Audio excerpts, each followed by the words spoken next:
వారసుడి political ఎంట్రీపై TDP MLA Ganta Srinivas ఆసక్తికర వ్యాఖ్యలు చేశారు. తండ్రి రాజకీయాల్లో ఉంటే వారసుల ఎంట్రీకి మార్గం ఉంటుందని, అయితే సక్సెస్ అనేది వారి కెపాసిటీ హార్డ్ వర్క్ పైనే ఆధారపడి ఉంటుంది అన్నారు. వచ్చే ఎన్నికల్లో నియోజకవర్గ మార్పుల ఆలోచన ఇప్పట్లో లేదని, భరత్ ఎమ్మెల్యేగా వెళితే ఎంపీగా వెళతానని ఒక ప్రశ్నకు సమాధానంగా చెప్పానన్నారు గంటా.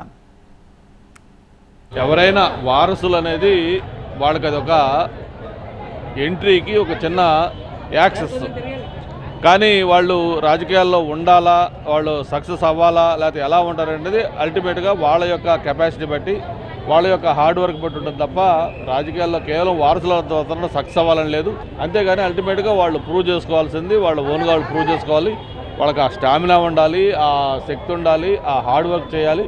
అల్టిమేట్గా డెస్టినీ కూడా కలిసి రావాలి. ఎందుకు మీరు ఎమ్మెల్యేగా ఏమైనా వస్తారా అని చెప్పి భరత్ని అడిగితే అది చెప్పానప్పుడు, ఆయన ఎమ్మెల్యేగా రావడం నాకు కుదరదు, నేను అవసరమైతే రాజకీయాలు మానేస్తాను తప్ప ఎంపీకి చేయనని చెప్పాడు. ఆ విషయంలో ఒకవేళ ఏదైనా ఈక్వేషన్ ప్రకారం మళ్ళీ ఆయన ఎమ్మెల్యేగా రావాల్సి వస్తే అప్పుడు నేను ఎంపీకి వెళ్ళడానికి సిద్ధంగా ఉన్నా అని చెప్పాం. అంతే తప్ప ఎవరు ఏమి కూడా అటువంటి మార్పులు ఆలోచనలు లేవు. ఇది మాకంతా ఒక పార్టీ ఉంది, దానికి ఒక నాయకుడు ఉన్నాడు, నాయకుడు డిసైడ్ చేస్తారు.